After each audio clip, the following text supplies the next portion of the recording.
Fala pessoal, sejam bem-vindos para mais esse vídeo aqui do canal Mestres BI. Eu sou o Fernando Carmo e nesse vídeo eu vou te dar 5 dicas para você construir relatórios melhores no Power BI.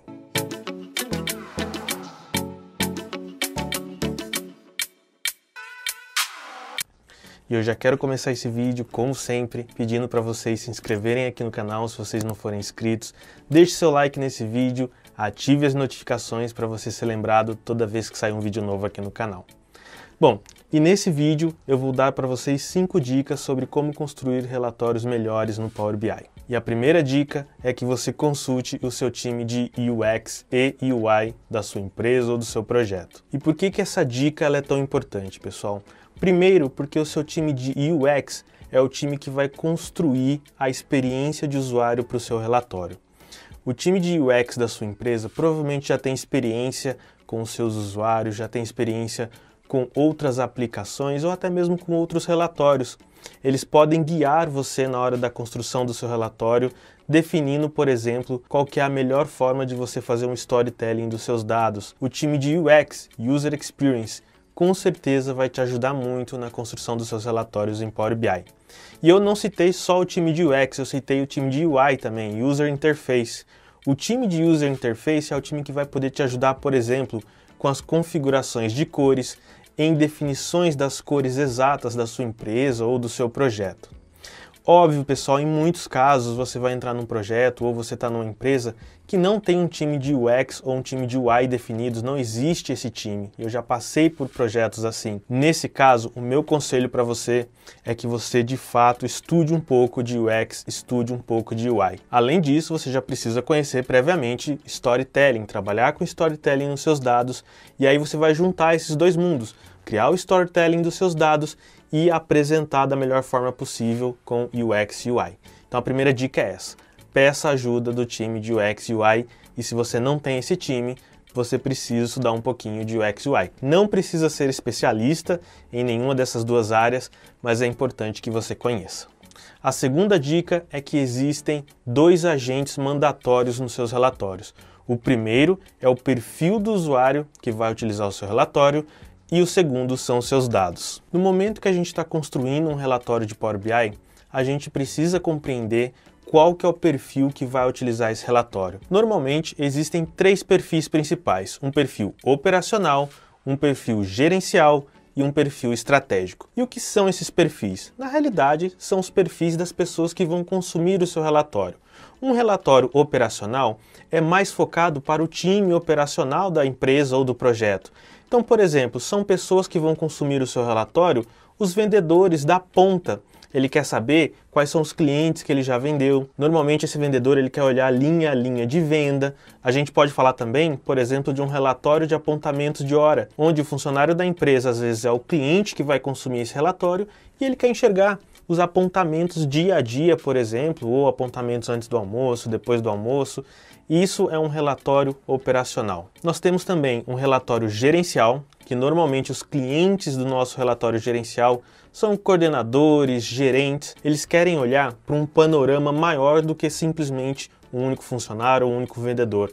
Normalmente os relatórios gerenciais, eles servem, por exemplo, para um gerente ou um coordenador conseguir enxergar, por exemplo, como estão as vendas de um determinado time ou do seu time específico, quantas horas de projetos já foram entregues daquela business unit, daquele time de projetos. Então é um relatório que normalmente o seu cliente é justamente um gerente, um coordenador. E por fim, nós temos relatórios que são entregues a perfis estratégicos. E o que são esses perfis estratégicos? Diretores, presidentes, membros de conselho. O membro do conselho ou seu presidente, ele não quer olhar quanto o Fernando apontou de horas naquele dia. Ele quer olhar quanto a empresa está apontando de horas, quanto a empresa está vendendo, quanto a região Nordeste está vendendo, quanto a região Sul está vendendo. Com base nesse relatório, o seu perfil de diretor, vice-presidente, presidente, ele vai tomar uma decisão para a empresa, uma decisão estratégica. E é óbvio que na construção do seu relatório, você não vai construir um relatório igual para o seu nível operacional, para o seu nível gerencial e para o seu nível estratégico. Você precisa pensar no perfil do cliente, do usuário que vai de fato utilizar o seu relatório. E um outro ponto que eu falei é que o nosso segundo agente mandatório são os nossos dados. Na hora que você vai construir um relatório, quem deve ditar as regras do seu relatório são os seus dados. O que eu quero dizer com isso? Você precisa olhar os seus dados, você precisa analisar os seus dados e você precisa compreender como você vai contar a história daqueles dados, como é que você vai montar a interface para apresentar o seu relatório com aqueles dados. O ponto mais importante dessa dica, pessoal, é que não adianta você pegar uma interface pronta de um outro projeto, de um outro relatório, de um curso e querer adaptar essa interface pronta, esse dashboard pronto para o seu relatório. Não funciona, porque a origem do seu relatório, quem vai ditar como o seu relatório vai ser desenvolvido, precisam ser os seus dados e não a gente pegar uma interface existente e querer adequar os nossos dados àquela interface. Tem que ser na realidade ao contrário. Os seus dados é que vão ditar as regras para a sua interface. A terceira dica é que quase nunca o relatório mais bonito é o melhor relatório. Eu ia até colocar nem sempre, mas eu decidi colocar quase nunca porque isso é uma verdade que eu já vivi em muitos projetos, pessoal. Muitas vezes o desenvolvedor do relatório, aquela pessoa que está criando os relatórios no Power BI, quer construir a interface mais bonita do mundo, com menus de navegação, botões, aquele menu que abre e fecha com o clicar de um mouse em um botão, e quase nunca esses relatórios com todos esses recursos visuais são os melhores relatórios. E por que eu estou dizendo isso, pessoal?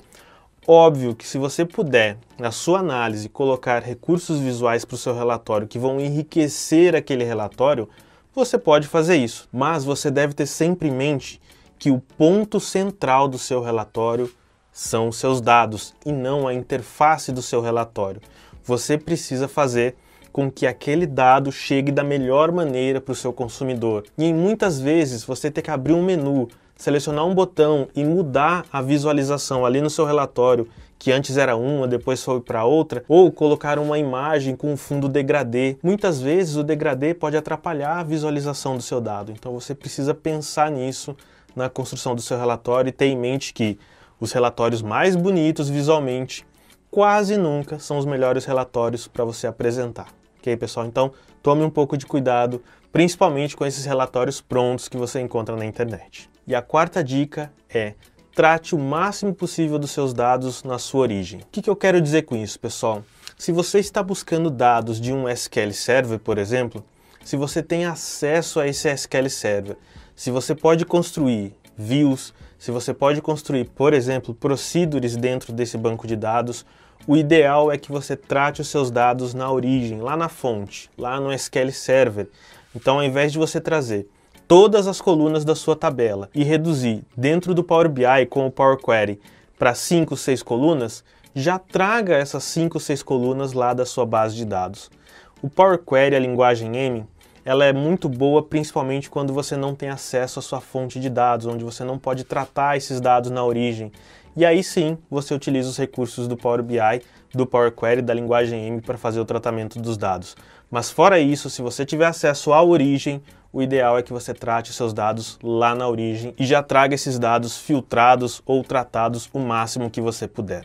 E o mesmo também serve para planilhas do Excel. Se você tem a possibilidade de trabalhar e tratar os seus dados na planilha do Excel antes de importar esses dados para dentro do Power BI, eu aconselho que você faça isso também. Os dados eles já chegam quase prontos dentro do Power BI e o tratamento dentro da ferramenta vai ser muito pouca ou quase nenhuma. A quinta dica para vocês é: utilizem medidas. Pessoal, por mais que você tenha colunas dentro das suas tabelas, você muitas vezes, para uma coluna específica, você vai fazer uma soma e outras vezes você vai fazer uma média.